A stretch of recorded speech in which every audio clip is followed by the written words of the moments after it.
hit de ma seconde vie d'artiste. Tu vas dire que tu es moi, et je vais dire que je suis toi.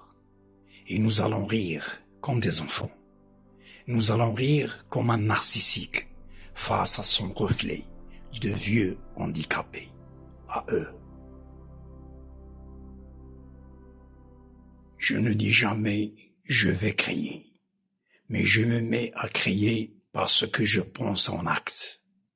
Mon art est mon univers d'autonomie et d'émancipation, ma sphère d'existence sensible au prix de ma solitude, dans un monde saturé de contraintes, un acte solitaire, un mode d'emploi du silence, nettoyé du langage, qui met l'inconnu à notre portée, face à moi-même.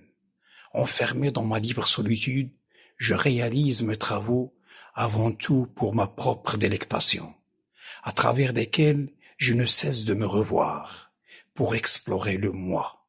Je passe des fois un temps fou à travailler une surface de 20 centimètres, à l'aide d'un instrument incongru, le stylo à billes, compagnon de notre génération, si nécessaire pour écrire tout ce qui s'écrit.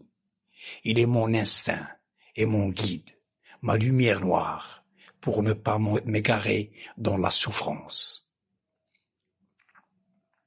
Passionné par une autre utilisation de cet étrange passe-partout, des travaux adaptés au scanner et partagés sur Facebook, pour lui donner une autre entité, je l'utilise d'une manière inhabituelle en tant qu'instrument artistique pour créer un poème en forme et en couleur.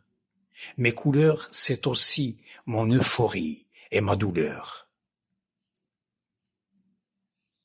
Je fais mon chemin tout seul pour survivre à mon époque et je me crois sur le bon chemin pour ne pas m'arrêter et finir comme insuffisant qui n'a rien fait parce qu'il ne veut rien faire. Je suis un volontaire raté, mais ma volonté artistique est imprégnée d'émotion et d'intuition, de poésie et de folie. Afin d'exister, et exister, c'est résister, une résistance au superflu, en agissant en artisan de la beauté, une autre manière de jouer du temps, du feu de l'art, sujet brûlant de la philosophie.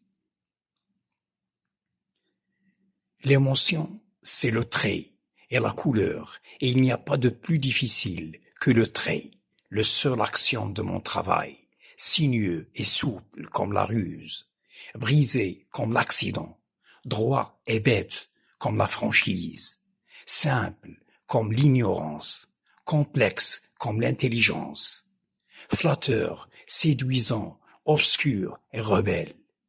Il est mon éclaireur des chemins inconnus du propre de l'humain. Je me lâche prise et accepte mes limites pour ne pas être maniaque et perfectionniste. Ainsi, mon cercle est réel parce qu'il n'est qu'un rond vrai et incomplet, comme la vie. C'est vrai aussi pour toute ma géométrie du hasard.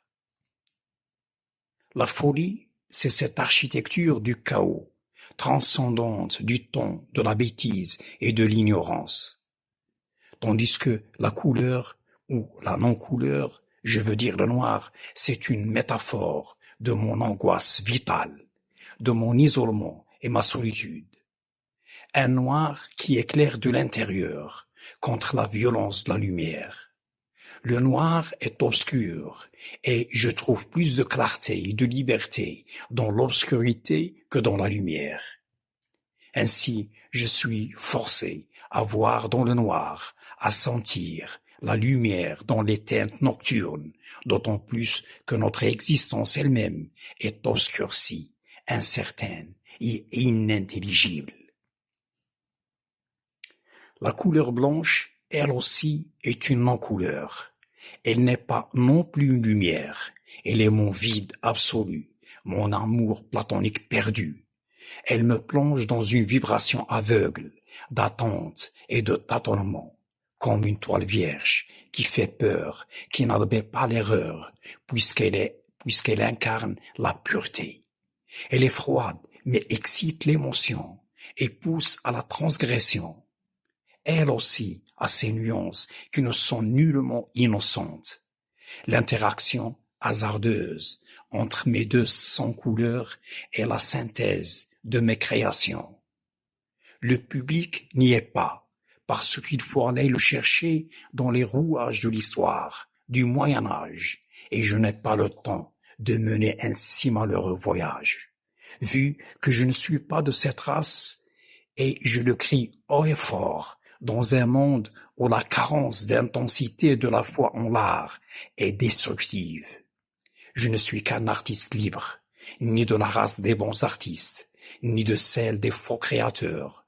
Je suis le démon de la beauté, qui réinvente le plaisir et le désir.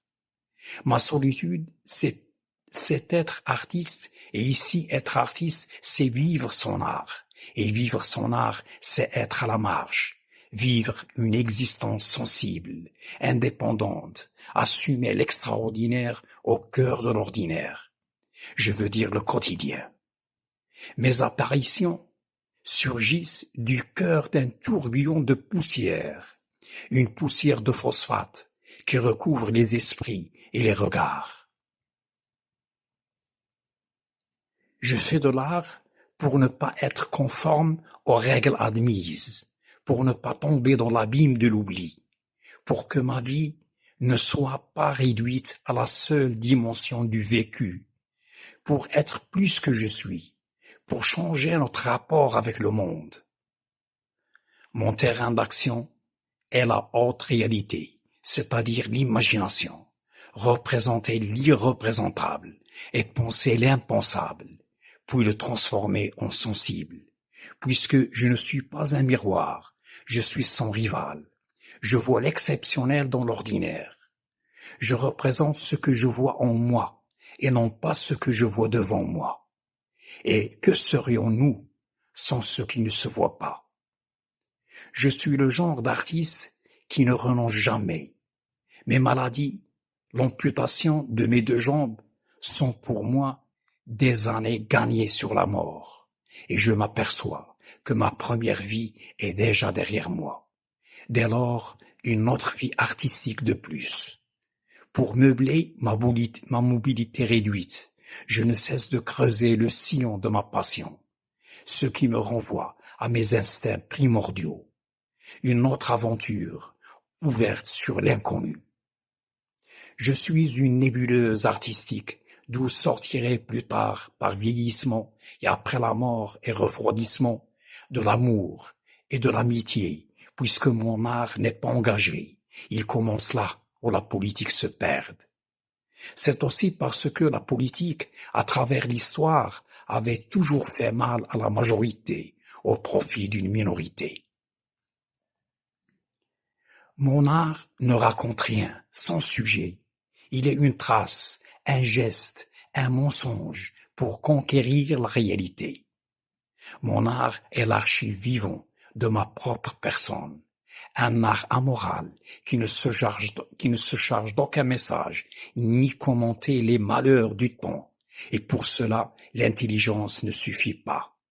Pour éviter la tyrannie de l'évident et du positif, étant donné qu'il y a l'accident et le hasard, dans un monde qui répugne le blasphématoire et se moque du beau, dans une société malade de ces traditions ancestrales.